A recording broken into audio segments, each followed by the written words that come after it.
মানুষের যদি উদ্দেশ্য না থাকে, মানুষের যদি ব্যথা না থাকে, কোনোদিনও কারো মনের মতো সুর খুঁজে পাবে না। দুঃখ যদি তার থাকে, দুঃখ নিয়ে যদি কেউ পাশে থাকে, সে মনের মতো সুর খুঁজে পাবে। দুঃখ নিয়ে যদি কারো না কারো কিনারে আসে, তাহলে সে মনের মতো সুর খুঁজে পাবে। চাই, আমিও চাই আপনাদের পাশে থাকতে। আমি একদিন জীবনে অনেক কষ্ট করছি।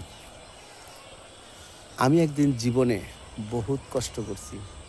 সেই কষ্ট করার পরেই কিন্তু এখানে আসা। আমি জীবনে বহুত দুঃখ বেদনা নিয়েই কিন্তু এখানে আসা। আমি কি অনেক কষ্ট করছি দাদাভাই। আপনাদেরকে বুঝাইয়া শেষ করতে পারবো না। আপনাদেরকে কখনো বুঝাইয়া শেষ করতে পারবো না। হ্যাঁ, আসলে জীবনে অনেক কষ্ট করছি। অনেক কষ্টের বিনিময়ে এই জায়গায় আসা। আর সেই জায়গায় আসার পরে যদি আপনারা আমাকে ফেলে দেন, ধাক্কা দিয়ে ফেলে দেন, আমি কোথায় যাব বলেন?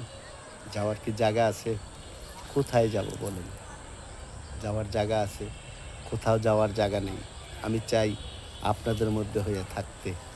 আমি চাই আপনাদের মধ্যে ভালোবাসা নিয়ে থাকতে। আপনাদের মধ্যে হয়ে কিছু না কিছু একটা করতে।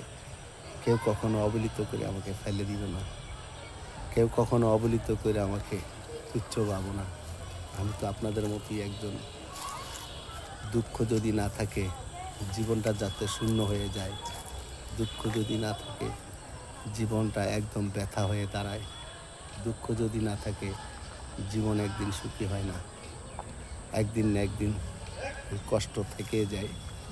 মানুষের জীবনে দুঃখটাই মানুষ দেখতে পায় না। সব কিছু দেখতে পায়, দুঃখটাই দেখতে পায় না।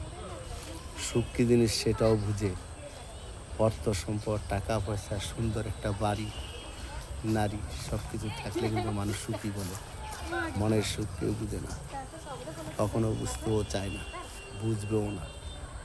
এই পৃথিবীতে কেউ তো বুঝার জন্য আসে নেই, আসে শুধু যন্ত্রণা দিতে। যন্ত্রণাই মানুষ বুঝে, আর কিছুই বুঝে না। এটাই সত্য, এই জিনিসটাই একদম সত্য। যন্ত্রণা মানুষ দেখে, সুখ কিন্তু সবাই দেখে, দুঃখ কেউ দেখে না। আমরা চাই সেই দুঃখের মধ্যে কিছু না কিছু একটা দেখাইতে, দুঃখের মতো হয়ে থাকতে। কেননা এই পৃথিবীতে সব কিছু বিক্রি হয়, দুঃখ বিক্রি হয় না, সুখও বিক্রি হয় না। আমি মনে করি সুখ বিক্রি হয়, দুঃখ বিক্রি হয় না। দুঃখ যদি বিক্রি হইতো, তাহলে অনেক আগেই কিনে ফেলতাম।